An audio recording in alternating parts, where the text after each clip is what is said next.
Сәлем барлықтарыңызға. Қысты күні жақсы желінетін, дәмді болып шығатын баклажаннан салат жасаймыз.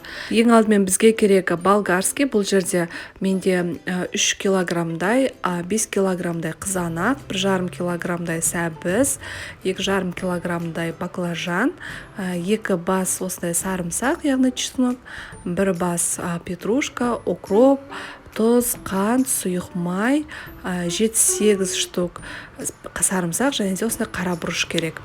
Алдымен барлығын тазалап, жуып алғаннан кейін, ең алдымен помидорларымызды осындай мясорубкамен жақсылап өткізіп, барлығын дайындап қоямыз. Мінекей қызанақтарымды өткізіп алдым. Одан соң пиязымызды, сәбізімізді және де баклажан, чеснок бәрін ашып, тазалап, турап дайындап аласыздар. Өйткені барлығы бірінен соң бірден салынады, жеке-жеке қуырып отырмаймыз, тек пиязымызды ғана сарғайтып қуырып аламыз. Енді үлкен ыдысымызға, яғни кастрөлямызға 1 кесе сұйық майымызды құйып, қызғаннан кейін пиязымызды шамалы ғана сарғайтып қуырып аламыз. Қуырмай бірден салсаңыздар да болады. Мен осылай шамалы қуырып алғанды жөн көрдім. Мінекей шамалы қуырып алдым, сарғайтып. Одан соң үстіне бірден ұсақтап туралған сәбізімізді саламыз. Одан соң болгарскийларды саламыз. Қатты майда қылып турап жібермеңіздер, өйткені езіліп кетеді болгарский. Одан кейін ұзынан баклажанымызды да осылай турап аламыз. Баклажанды да майдалап жібермейміз. Бұлардың барлығы піскеннен соң қатты езіліп кетеді, сол үшін шамалы ірілеу қылып туралғандарыңыз жақсы. Осыны бір тегістетіп жайып аламыз. Оның үстіне біздің дайындап қойған қызанақтан томатымызды үстінен құямыз.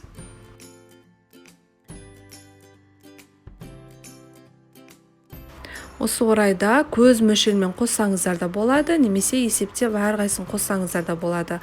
Қара бұрыш дөңгелектерін осылай көз мөлшерлеп қостым. Одан кейін лавр жапырағын 7-8 штук. Одан кейін қантымызды қостым. Қантты аз қоссаңыздар да болады. 200 граммдай қант бұл жерде менде. Одан кейін 4 ас қасық тұзымызды қостым. Енді бұлардың барлығын қант, тұз, өздеріңіздің қосқан, жасаған мөлшерлеріңізге байланысты қосасыздар. Егер көп қоссақ жасайтын болсаңыздар, көбірек қосасыздар. Менде бұл 7 литрде салат болып шығады. Енді бетін жауып қайнағанын күтеміз. Мінекей осылай қайнап шықты.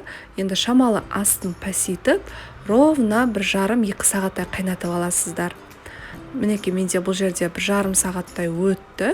Енді ұсақтап туралған біздің ас көктерімізді саламыз. Одан кейін чесногымызды осылай турап саласыздар. Чеснокты қатты майдалап жібермеңіздер. Енді астын пәсейтіп, тағы да 1,5 сағаттай қайнатып аласыздар. Осы орайда алдын ала банкілерімізді осындай қайнатып алғандарыңыз жақсы. Крышкаларында осылай қайнатып аламын. Мінекей біздің баклажандарымыз, баклажан қосқан салатымыз дайын болуына шамалы қалды. Осы орайда мен уксус қосып жібердім. 5-6 ас қасықтай уксус қостым. Өйткені баклажан қауіпті болғандықтан банкаларыңыз атылып кетпеу үшін, айтады ғой, сақтықта қорлық жоқ деп, сол үшін уксусты да қосып жібердім. Енді достар, бұл жерде баклажан толық пісуі керек. Егер толық піспесе, адам ағзасына өте зиян болып келеді. Толық жақсылап піскенше осылай қайнатасыздар. Менде барлығына 3,5 сағат уақыт кетті қайнатып алуына. Одан соң міндетті түрде қайнап тұрған жерінен құясыздар. Және де біздің стерилдеп алған банкымызбен крышканы қойып, осылай жауып аламыз барлығын бірден. Міндетті түрде жауып алғаннан кейін жылы бөлмеге төңкеріп, үстін міндетті түрде қалың көрпемен орап тастаңыздар. Суығанша солай банкілер тұруы керек. Суығаннан кейін бірақ салқындау жерге қойып қойсаңыздар болады. Мінекей біздің салатымыз дайын болды. Міндетті түрде жасап көріңіздер. Өте дәмді болып шығады. Қысты күні жақсы желінетін салаттардың бірі болып саналады. Астарыңыз дәмді болсын.